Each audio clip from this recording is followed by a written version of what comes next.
Hello, everyone. The lesson today focuses on the Muckrakers, the LEQ. Who were the Muckrakers, and how did they impact change in the United States? The critical thinking activity. And I want you guys to really think about this statement and really determine if you consider this statement true or false. The pen is mightier than the sword. Now, stating that differently, it means that writing is more effective than military power or violence. The pen versus the sword. Do you consider that statement true or false, and explain why? And in another context, think of it this way. Does a reporter have more power than a soldier? And based on your response, remember the focus is muckrakers. And a muckraker is a person who searched for and exposed corruption scandal and worked on changing other social issues. Here is the historical context. Muckrakers were journalists and investigative reporters who wrote about corruption and injustice between 1890 and 1920. The term was coined by President Theodore Roosevelt, who thought that they went too far. Muckrakers came from all levels of society and risked their livelihoods and lives by their work. In many cases, their work helped make improvements in our society. Here are some of the key muckrakers. Jacob Riis was an immigrant from Denmark who worked as a police officer for the New York Tribune, the New York Evening Post, and the New York Sun in the 1870s through the 1890s.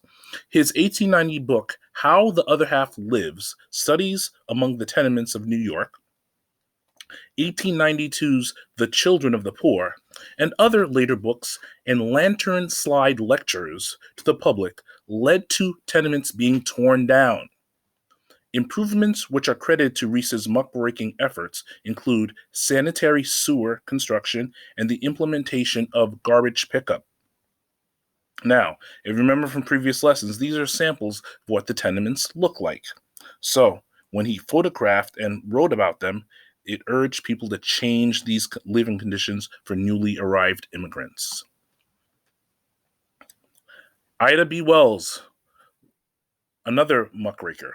She was born into enslavement, that means she was a slave, in Holly Springs, Mississippi, and grew up to become a teacher and then an investigative journalist and activist. She was skeptical of the reasons given for black men being lynched, and after one of her friends was lynched, she began researching white mob violence. In 1895, she published a red record, tabulated statistics and alleged causes of lynchings in the United States, 1892 through 1894. This work provided a clear evidence that lynchings of African American men in the South were not the result of the rape of white women, as was alleged.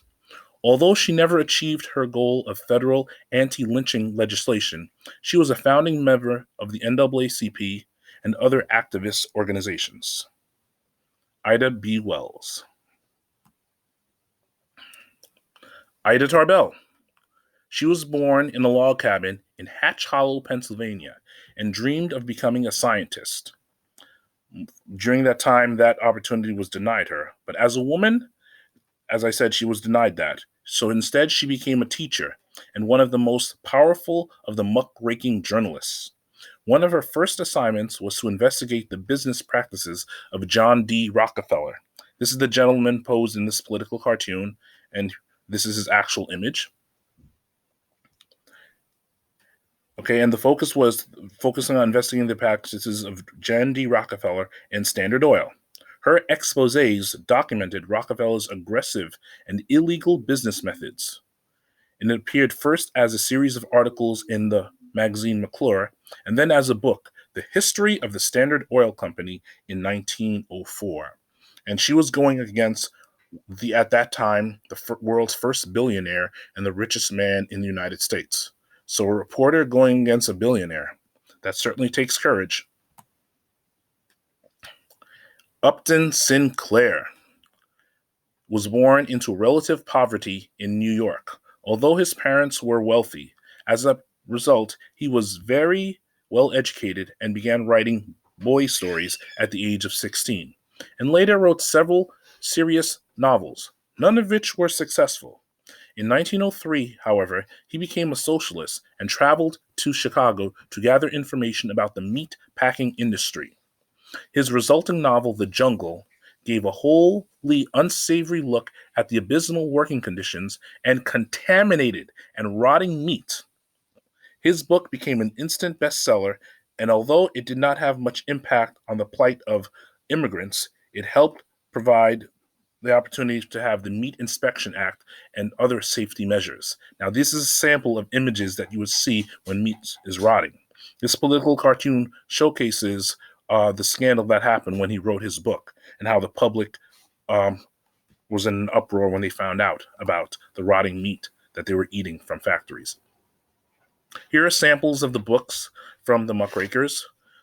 On the left, you have How the Other Half Lived by Jacob Riis, The History of the Standard Oil Company by Ida M. Tarbell, and Southern Horrors of the Lynching by Ida B. Wells. And then you have The Jungle by Upton Sinclair. Now, slides 10 through 12 have a series of videos relating to the Muckrakers. As we mentioned before in this lesson, you have to write down 3 facts that you learn about the Muckrakers from these videos. And after you do that, you will then work on the continuing activity relating to this, which is the research organizer. But we'll talk about that tomorrow. Thank you very much.